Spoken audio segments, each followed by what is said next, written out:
યુસીસીના મુદ્દે નર્મદા જિલ્લાનું રાજકારણ ગરમાયું છે। ગઈકાલે યુસીસી મુદ્દે નર્મદા જિલ્લામાં બેઠક યોજાઈ હતી, જેમાં આમ આદમી પાર્ટીના ડેડિયાપાડાના ધારાસભ્ય ચૈતર વસાવા પહેલાથી સખત તેઓ આ મામલાનો વિરોધ નોંધાવી રહ્યા છે। તેઓ કહી રહ્યા છે કે યુસીસીમાં આદિવાસીઓને બાકાત રાખવામાં યુસીસીમાં તેમને બાકાત રાખવામાં નહીં આવે તો ઉગ્ર આંદોલનની પણ ચીમકી ઉચ્ચારી ચૂક્યા છે। ત્યારે ગઈકાલે મળેલી બેઠકમાં ચૈતર વસાવાએ શું પ્રતિક્રિયા આપી છે, વિગતે વાત કરીએ।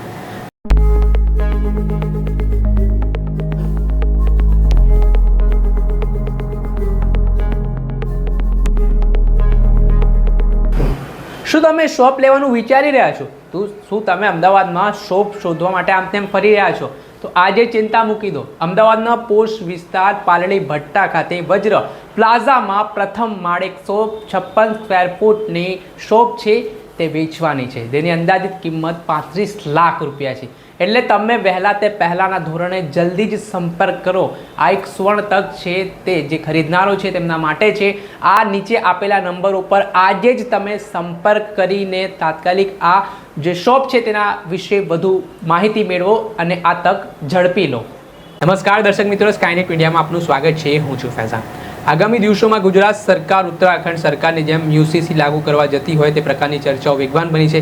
થોડાક દિવસ પહેલા ગુજરાતના મુખ્યમંત્રી ભૂપેન્દ્ર પટેલ અને ગૃહમંત્રી હર્ષ સંઘવી દ્વારા એક પત્રકાર પરિષદ યોજવામાં આવી હતી અને તેમણે સંકેતો આપ્યા હતા કે તેઓ યુસીસી લાગુ કરવા જઈ રહ્યા છે।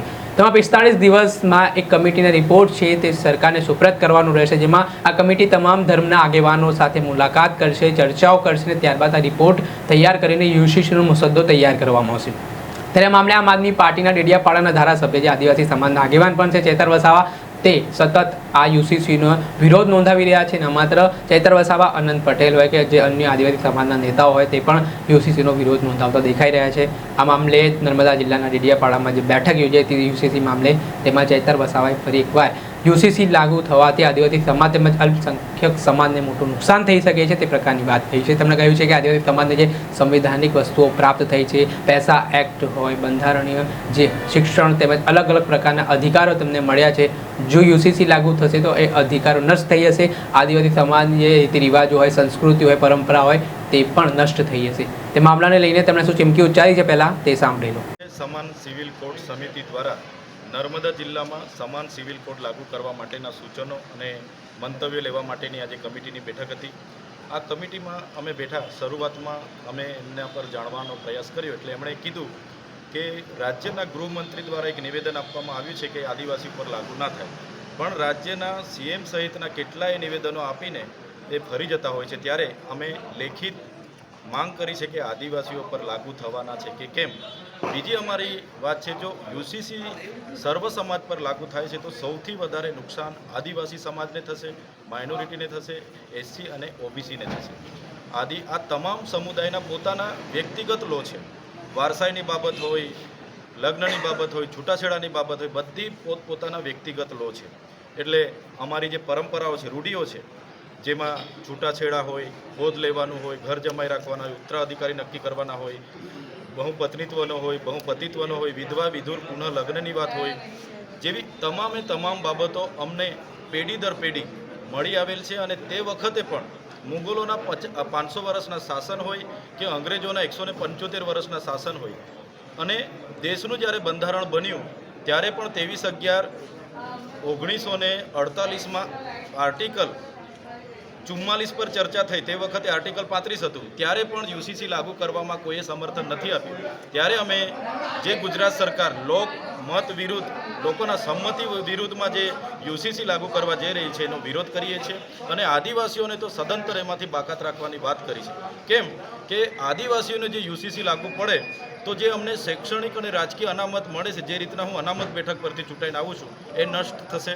અમારા જે અનુસૂચિ 5 અંતર્ગત જળ, જંગલ, જમીન અને ખનિજો પરના પ્રાવધાનો છે, એટ્રોસિટી એક્ટ છે, તો તે AA છે, પૈસા એક્ટ છે, તમામ પ્રાવધાનો નષ્ટ થશે, એની અમને ભીતિ છે। એટલે યુસીસીનો અમે વિરોધ કરીએ છીએ અને વિવિધતામાં એકતા ધરાવતો આપણો દેશ, બંધારણ સૌને સ્વતંત્રતા આપે છે, કોઈ પણ ધર્મ પાળે, કોઈ પણ ભાષા બોલી કરી શકે, ત્યારે યુસીસી લાગુ કરવામાં નહીં આવે એવી સ્પષ્ટ અમે માંગ કરી છે।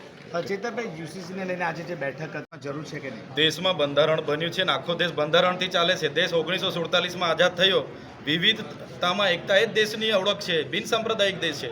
તો મુગલોના શાસનકાળ દરમિયાન, અંગ્રેજોના 175 વર્ષ શાસનકાળ દરમિયાન અને જ્યારે બંધારણ સભા બની ત્યારે પણ યુસીસીનો સમર્થન કોઈએ કર્યું નથી. અને અંગ્રેજો હોય કે મુગલોએ પણ આ રીત રિવાજો પાળનારામાં દખલ અંદાજી કરી નથી. તો ભારતીય જનતા પાર્ટીની સરકાર છે, એમણે લાલકૃષ્ણ અડવાણીની અધ્યક્ષતામાં જ્યારે 80ના દાયકામાં લોકસભાના ચૂંટણી ઢંઢેરા તમે જોશો, 1979ની વાત હશે કે ત્યાંથી લઈને 2004 સુધીના તમામ ચૂંટણી ઢંઢેરામાં 3 મુદ્દા આપ્યા હતા. એક, રામ મંદિર બનાવીશું, બીજું 370 હટાવીશું અને ત્રીજું કે સમાન સિવિલ કોડ લાગુ કરીશું, જે લાગુ કરવા માટે આજે જઈ રહ્યા છે, જેનો અમે સખત વિરોધ કરીએ છીએ. આપણે સાંભળ્યા હતા આમ આદમી પાર્ટીના ડેડિયાપાડાના ધારાસભ્ય ચૈતર વસાવા. તેમણે આદિવાસી સમાજ અને અલ્પસંખ્યક સમાજના નથી બહુ મોટું નુકસાન થશે જો યુસીસી લાગુ થશે અને જો આદિવાસી સમાજને તેનાથી બાકાત રાખવામાં નહીં આવે તો ગુજરાતભરમાં તેઓ ઉગ્ર આંદોલન કરવાની ચીમકી ઉચ્ચારી રહ્યા છે. તેઓ કહી રહ્યા છે ઉમરગામથી અંબાજીને લઈને તમામ જે આદિવાસી સમાજના જેટલા પણ લોકો છે તેમને એકત્ર કરીને સરકાર સામે તેઓ પડકાર ફેંકશે. એટલે આગામી સમયમાં જોઈ રહ્યું કે 45 દિવસનો રિપોર્ટ આ કમિટી સરકારને મોકલશે ત્યારે શું કંઈક નવા જૂની થાય છે. દર્શક મિત્રો, સ્કાયનેટ મીડિયાને અપ્લાય કરી લો, સબસ્ક્રાઇબ કરી લો અને શેર કરવાનું ભૂલતા નહીં.